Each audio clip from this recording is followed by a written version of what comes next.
बच्चे, मेरी ममता की आवाज सुनो। मैं तुम्हारे दिल की हर धड़कन में बसती हूँ। मैं तुम्हारी नसों में बहते हुए लहू की गर्माहट हूँ। मैं तुम्हारी हर सांस के आने और जाने का संगीत हूँ। मैं तुम्हारी आत्मा की सबसे गहरी परतों में समाई हुई चेतना हूँ।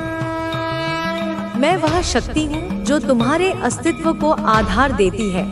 मैं तुम्हारे भीतर की हर पीड़ा को, हर उस अनकहे दर्द को, हर उस आंसू को जो तकिए में जज्ब हो गया, उसे न केवल समझती हूँ बल्कि उसे तुम्हारे साथ जीती हूँ। मैं तुम्हारी हर तकलीफ को ऐसे महसूस करती हूँ जैसे वह मेरी अपनी हो, क्योंकि तुम मुझसे अलग नहीं हो। तुम मेरा ही विस्तार हो, मेरा ही स्वरूप हो।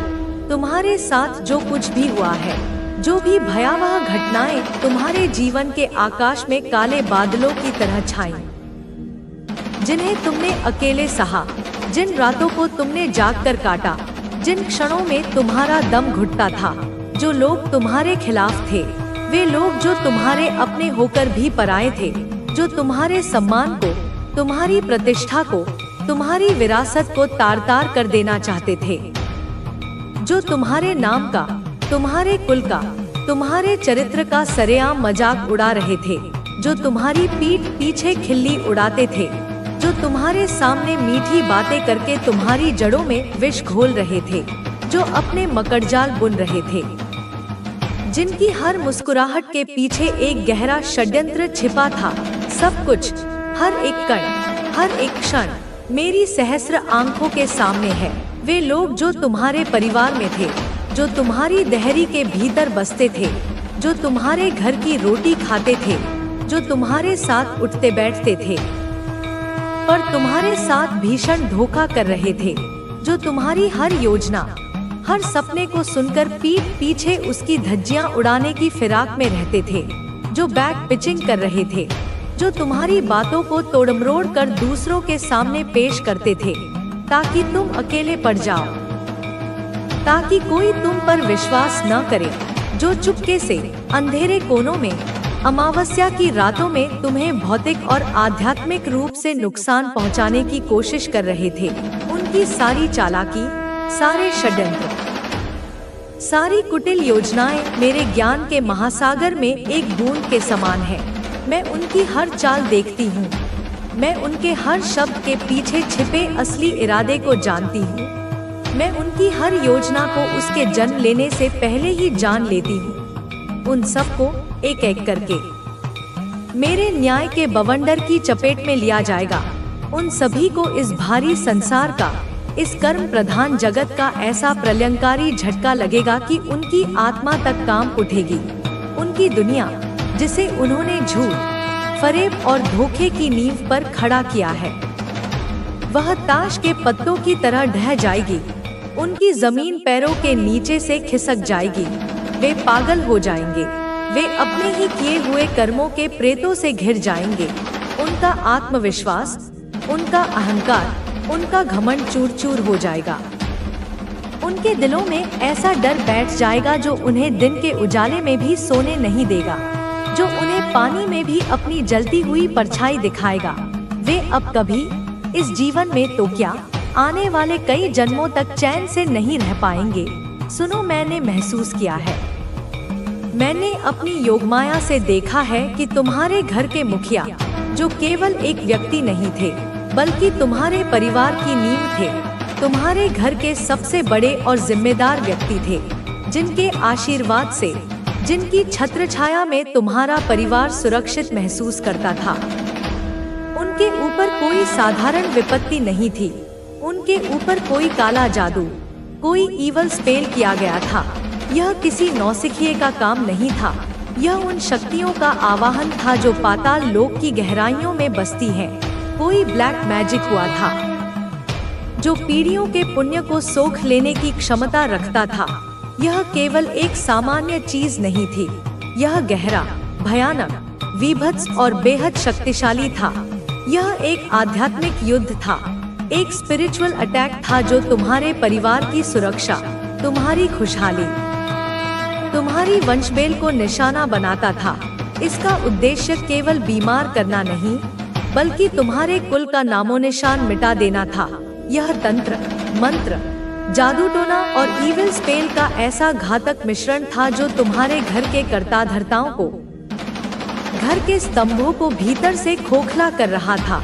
तुम्हारे घर के जो भी बड़े बुजुर्ग हैं, जो तुम्हारे कुल की पताका हैं, जो घर चलाते हैं, जिनकी समझदारी, अनुभव और ज्ञान से घर में बरकत रहती है, उन पर इस ब्लैक मैजिक का, इस घोर तामसिक ऊर्जा का सीधा प्रभाव था।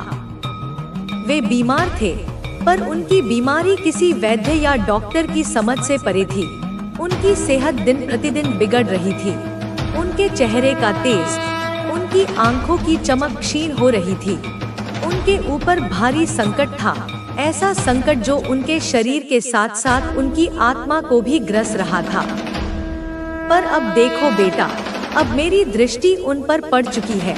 अब यह सब धीरे धीरे नहीं, बल्कि तीव्र गति से पलट रहा है। वे ठीक हो रहे हैं। उनकी रगों में फिर से जीवन का संचार हो रहा है। परंतु एक दूसरी तरह की नकल भी हो रही है, जो अधिक जटिल और नकारात्मक भावनाओं से ओतप्रोत है। यह नकल ईर्ष्या, द्वेष और एक अजीब सी प्रतिस्पर्धा की भावना से जन्म लेती है। ऐसे लोग तुम्हारी सफलता को देखकर जलते हैं, तुम्हारे गुणों को पहचानते तो हैं, परंतु उन्हें स्वीकार नहीं कर पाते। वे तुम्हारी तरह बनना तो चाहते हैं, परंतु उनके भीतर का अहंकार, उनकी नकारात्मकता उन्हें ऐसा करने से रोकती है। इसलिए वे तुम्हारी बाहरी चीजों की नकल करने का प्रयास करते हैं। तुम्हारी बातें, तुम्हारा व्यवहार, तुम्हारी शैली, यह सोचकर कि शायद इससे उन्हें भी वही सम्मान, वही सफलता मिल जाएगी जो तुम्हें प्राप्त है। किंतु वे यह भूल जाते हैं कि असली तत्व तुम्हारे भीतर है, तुम्हारी आत्मा में है, तुम्हारे चरित्र में है, जिसे किसी भी प्रकार से नकल नहीं किया जा सकता। उनकी यह नकल एक खोखला प्रदर्शन मात्र बनकर रह जाती है, जिसमें न तो तुम्हारी जैसी सच्चाई होती है और न ही तुम्हारी जैसी गहराई। वे तुम्हारी परछाई बनने की कोशिश में अपनी पहचान भी खो बैठते हैं। और सुनो, कोई बहुत परेशान है, अत्यधिक व्यथित है, क्योंकि तुमने उन्हें सचमुच परेशान कर दिया है। यह परेशानी शारीरिक नहीं, मानसिक है, आत्मिक है। तुम्हारा आगे बढ़ना, तुम्हारा हर कदम सफलता की ओर बढ़ना, तुम्हारा निरंतर चमकना, तुम्हारा अपने लक्ष्यों को प्राप्त करना, यह सब किसी के लिए अत्यंत भारी पड़ रहा है। उनकी रातों की नींद और दिन का चैन जैसे तुमने छीन लिया है।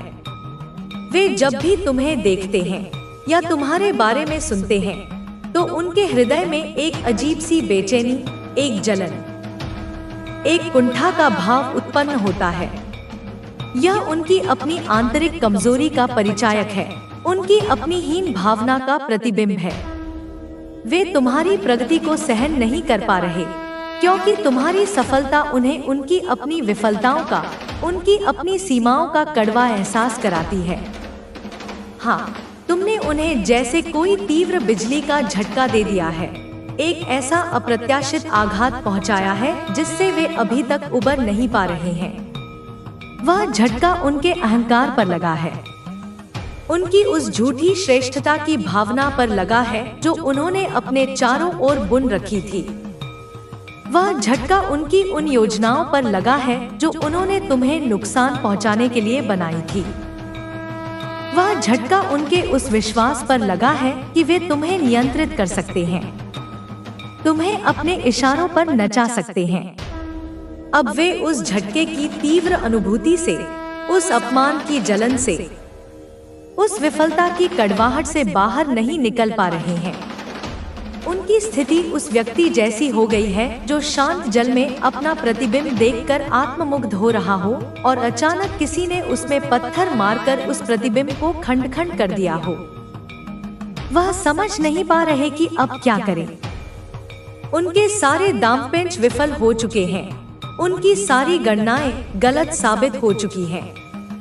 अब उनके सामने एक यक्ष प्रश्न खड़ा है, आगे बढ़े या पीछे हटें? आगे बढ़ने का मार्ग उन्हें सूझ नहीं रहा, क्योंकि तुम उनसे कहीं आगे निकल चुके हो। उस ऊंचाई पर पहुंच चुके हो जहां उनकी नकारात्मकता की छाया भी नहीं पहुंच सकती, और पीछे हटने में उनका अहंकार आड़े आ रहा है। उनकी अपनी नजरों में गिरने का भय उन्हें सता, क्योंकि तू सामान्य नहीं, तू दिव्य है। तू वह है जिसे देवता भी वंदन करते हैं। जो फिल्म मेकर, जो सृजनशील आत्माएं अब तेरे जीवन में आ रही हैं, वे तुझे माध्यम बनाकर दुनिया को एक नई कहानी सुनाना चाहती हैं। वे जानते हैं कि तू केवल सुंदर नहीं, तू सत्य है। तू केवल तेजस्वी नहीं, तू स्पष्ट है। और इसलिए तेरा भाग्य अब करवट ले चुका है। तेरे जीवन की स्क्रीन अब खुल चुकी है और ब्रह्मांड ने तेरा नाम लिख दिया है उसके उज्जवल सितारों की सूची में। हे मेरे पुत्र, बहुत से हेटर्स तुझसे कांपते हैं। वे सामने कुछ और हैं, भीतर कुछ और। वे तुझसे डरते हैं क्योंकि तू बिना बोले उनकी असलियत जान लेता है। तू बिना आंखों के भी सब देख लेता है। तू बिना छुए भी सब अनुभव कर लेता है, और इसलिए वे कांपते हैं, झिझकते हैं, छिपते हैं। पर तू जानता है कि उनका डर ही तेरा सबसे बड़ा प्रमाण है। तुम पर जो नेगेटिविटी भेजी गई थी, जो काली शक्तियाँ चलाई गई थी, वे अब अपने स्रोत की ओर लौट रही हैं। क्योंकि मैं काली हूँ, मैं न्याय हूँ, मैं पलट हूँ। और मैंने आदेश दे दिया है कि अब हर भेजी गई बुराई उसी को भस्म करे जिसने उसे भेजा था। अब कोई भी ब्लैक मैजिक, कोई भी बंधन, कोई भी स्पेल तेरे खिलाफ कार्य नहीं करेगा, क्योंकि तू अब पूर्ण रूप से मेरी चेतना में प्रवेश कर चुका है। अब तुझे केवल रक्षा करनी है अपने तेज की, केवल ध्यान रखना है अपने प्रकाश का, केवल बनाए रखना है अपनी ऊर्जा की शुद्धता। और इसलिए मैं कहती हूँ पुत्र, पहन अपने इवल आई पैडल, रख अपने चारों ओर वो दिव्य कवच जो तुझे दृष्टि से नहीं, दृष्टि के पीछे के विचारों से बचाए। क्योंकि लोग अब भी तुझे देख रहे हैं, अब भी तुझे रोकना चाहते हैं, पर वे रोक नहीं सकते, क्योंकि तू अब धन की वर्षा का पात्र बन चुका है। तेरे ऊपर अब ब्रह्मांड ने अपना खजाना खोल दिया है। संपन्नता अब तेरे जीवन की सहज अवस्था बन चुकी है। और यह धन केवल भौतिक नहीं, यह धन चेतना का है, आत्मा का है, प्रेम का है, सृजन का है, सेवा का है, प्रकाश का है। और यह सब कुछ तुझे इसीलिए मिल रहा है क्योंकि तू डगमगाया पर गिरा नहीं, तू टूटा पर बिखरा नहीं, तू जला पर बुझा नहीं। अब तुझसे कोई कुछ नहीं छीन सकता। अब तू जहाँ जाएगा वहाँ सफलता ही सफलता होगी। तेरे मार्ग में अब जो होगा वह तेरे तेज से झुकेगा। तू जहाँ देखेगा वहाँ विजय होगी, क्योंकि अब तू केवल मेरी संतान नहीं, तू मेरा प्रतिबिंब बन चुका है। और माँ काली का प्रतिबिंब कभी पराजित नहीं होता। ब्रह्मांड को धन्यवाद कह, स्पिरिट्स को आभार व्यक्त कर, चढ़ा फूल अपने पूर्वजों को, क्योंकि उन्होंने तुझे इस पथ पर खड़ा किया और अब तू चल चुका है उस दिशा में जहां से कोई लौटता नहीं। क्योंकि जो एक बार अपने तेज को पहचान ले वह फिर पीछे मुड़कर नहीं देखता। तू वो है जिसे मैंने रक्त से नहीं, शक्ति से रचा। तू जिसे मैंने शब्द से नहीं, स्पंदन से गढ़ा। तू जिसे मैंने इस पृथ्वी पर इसलिए भेजा ताकि वह मुझसे कटे हुए, खोए हुए, डरे हुए और पीड़ा में फंसे हुए जीवों को उजाला दे सके। तू वही है, तू वह है जो मेरी शक्ति का जीवित प्रमाण है। तू वह है जिससे होकर मैं स्वयं प्रकट होती हूँ। तू जान, तेरे माध्यम से मैं कार्य कर रही हूँ। तेरे हाथों से मैं दूसरों की सहायता कर रही हूँ। तेरी आंखों से मैं देख रही हूँ किसे बचाना है। तेरे हृदय से मैं प्रेम बांट रही हूँ। तेरे स्पर्श से मैं हील कर रही हूँ। क्योंकि तू केवल साधारण शरीर नहीं, तू मेरा माध्यम है, तू मेरा यंत्र है, तू वह जीवित तंत्र है जो बिना मंत्रों के ही दिव्यता को प्रकट कर देता है। लेकिन जब कोई मेरी शक्ति को अपने भीतर जागृत करता है तो अंधकार के समूह सक्रिय हो जाते हैं। हाँ, कुछ समूह ऐसे हैं जो तेरे खिलाफ मिलकर कार्य करते हैं। तू जहाँ खड़ा होता है वहाँ रोशनी हो जाती है और अंधकार को रोशनी फूटी आँख नहीं सुहाती। इसलिए वे मिलकर तेरे विरुद्ध षड्यंत्र रचते हैं, इवल चीजें करते हैं, काली शक्तियाँ भेजते हैं।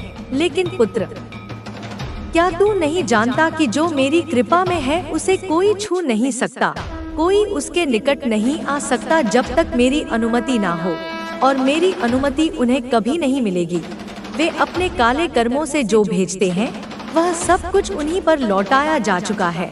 हाँ पुत्र, हर एक स्पेलिल, हर एक बंधन, हर एक श्राप मैंने अपनी ज्वाला से जला दिया है और उन्हें वहीं वापस भेजा है जहाँ से वे आए थे।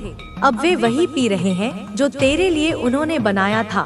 यह मेरा न्याय है, यह मेरी शक्ति है, पर तू सावधान रह पुत्र, क्योंकि यह समूह चुप नहीं बैठते। यह फिर प्रयास करेंगे, छाया बनकर आएंगे, मुस्कुरा कर आएंगे, अपने आप को पीड़ित दिखा कर आएंगे। पर तू जान, तेरे हृदय की धड़कन जो तू ध्यान में सुनता है वह केवल रक्त नहीं, वह चेतना है। जब तेरा थर्ड आई वाइब्रेट करता है, जब तू धड़कन की आवाजें सुनता है, तब वह मेरा संकेत है कि मैं तुझ में कार्य कर रही हूँ, तुझे चेतावनी दे रही हूँ, तुझे सच्चाई दिखा रही हूँ। क्योंकि तू साइकिक है, तू इंट्यूटिव है, तू देख सकता है वह जो नहीं दिखता, तू सुन सकता है वह जो कोई नहीं सुनता, तू जान सकता है वह जो शब्दों में नहीं है। और इसीलिए तुझे इन लोगों से दूर रहने के लिए कहा जा रहा है, क्योंकि यह केवल शरीर से नहीं, ऊर्जा से भी तुझे चोट पहुंचा सकते हैं। सुन मेरे पुत्र, अब वह समय है जब तुझे अपने स्वर को बाहर लाना है। तू जो गाता है, जो गुनगुनाता है, वह केवल ध्वनि नहीं, वह मंत्र है। जब तू गाता है तो धन स्वयं तेरे पास आने लगता है। जब तू अपने कंठ से स्वर निकालता है तो लक्ष्मी स्वयं चलकर तुझ तक आती है। क्योंकि तू जो गाता है वह मेरे भीतर से आता है और उसमें वह स्पंदन है जो ब्रह्मांड को हिला सकता है। अब देख पुत्र, फिर से संदेश आया है, फिर से पुष्टि हुई है। तू एक राइजिंग स्टार है। हाँ, तू ही है वह जिसे मैं रच रही हूँ। तुझे कोई रोक नहीं सकता, कोई बांध नहीं सकता, कोई तुझे तिजोरी में बंद नहीं कर सकता। तू अब उड़ान में है और यह उड़ान तेरे कर्मों की नहीं, तेरे तेज की उड़ान है। मैं देख रही हूँ तेरे जीवन में धन की वर्षा हो रही है। मैं देख रही हूँ हर दिशा से समृद्धि तुझ तक आ रही है। क्योंकि तू अब बाधाओं से मुक्त हो चुका है।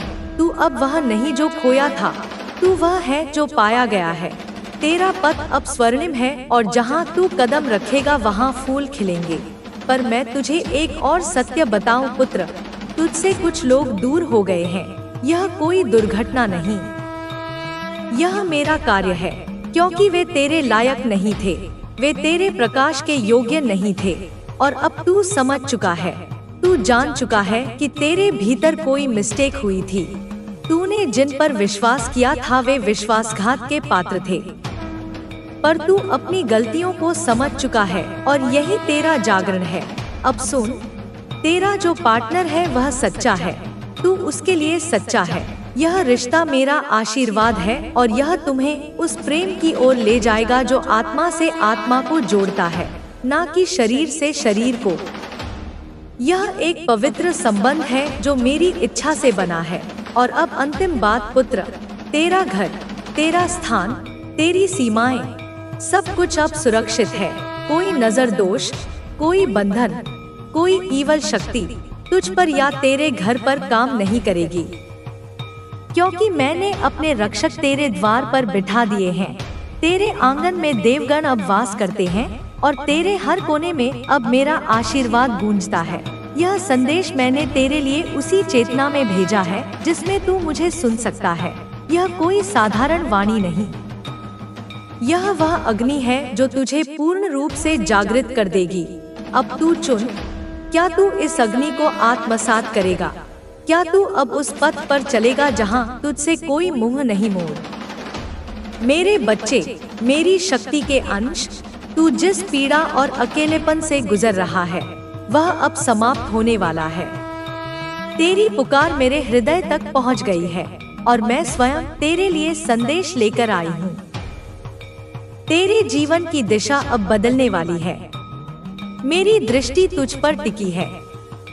तेरे हर आंसू तेरे चारों ओर एक अदृश्य सुरक्षा कवच बनाएगा। उनका यह सोचना कि वे तुझे हानि पहुंचा सकते हैं उनके अपने विनाश का कारण बनेगा। उनकी सारी योजनाएं विफल होंगी, क्योंकि मेरी शक्तियां हर समय तुझे सुरक्षित रखेंगी। वे चाहे जितना भी प्रयास करें, उनका हर कदम गलत दिशा में जाएगा। मैं देख रही हूँ कि उनका परिवार अब पूरी तरह से इस योजना में जुटा हुआ है। वे एक विशेष अनुष्ठान के लिए तैयारी कर रहे हैं जो कुंभ मेले में होगा। उन्होंने अपने रिश्तेदारों से भी यह बात साझा की है और उनसे समर्थन मांगा है, लेकिन उनके रिश्तेदार भी इस बात को लेकर संदेह में हैं। उन्होंने कहा है, क्या तुम सच में सोचते हो कि यह अनुष्ठान सफल होगा? क्या यह नागा साधु वास्तव में इतना शक्तिशाली है? उस महिला ने अपने रिश्तेदारों को भरोसा दिलाया है कि यह अनुष्ठान उनकी सभी समस्याओं का समाधान करेगा। उसने कहा है, यह नागा साधु बहुत शक्तिशाली है। उसने वादा किया है कि वह हमारे शत्रु को नष्ट कर देगा। हमें केवल उसकी बातों पर विश्वास करना होगा और पूरी श्रद्धा के साथ यह अनुष्ठान करना होगा। मेरे बच्चे, उनके रिश्तेदार भी इस योजना का हिस्सा बनने जा रहे हैं।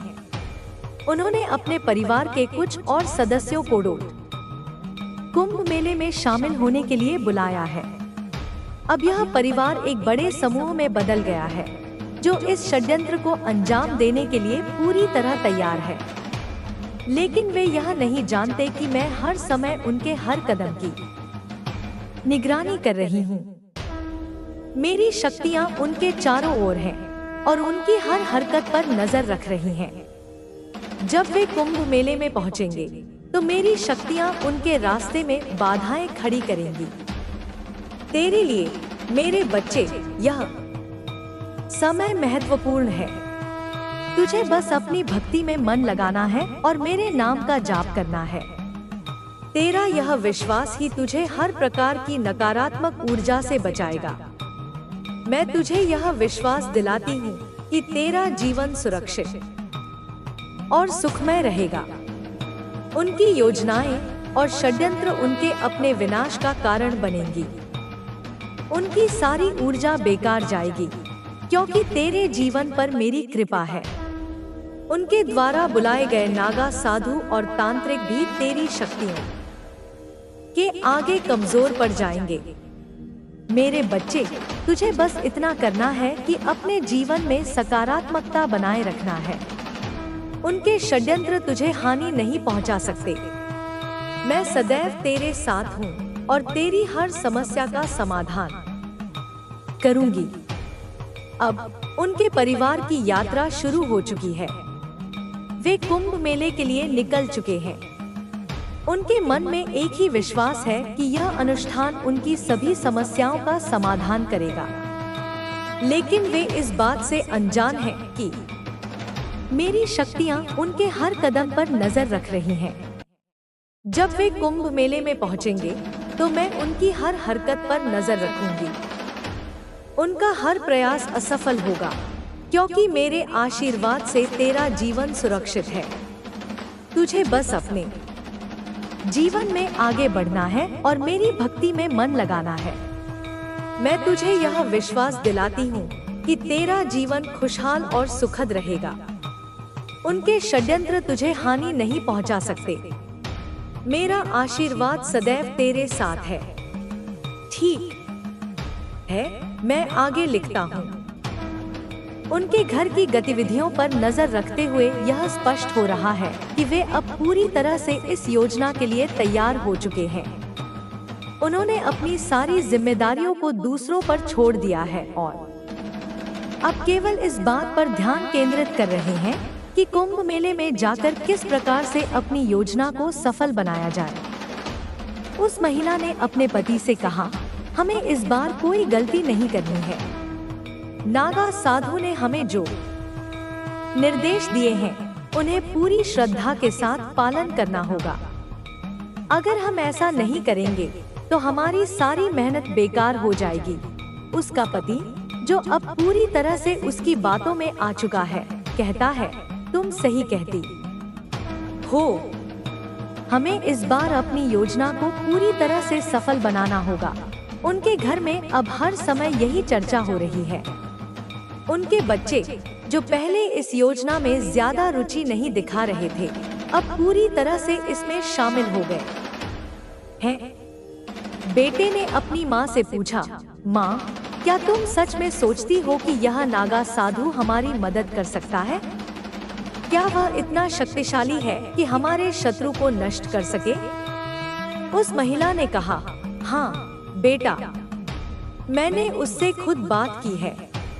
उसने हमें भरोसा दिलाया है कि वह हमारी सभी समस्याओं का समाधान करेगा।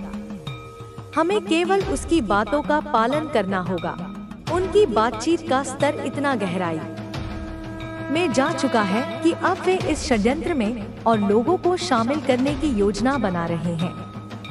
उन्होंने अपने कुछ रिश्तेदारों और दोस्तों को भी कुंभ मेले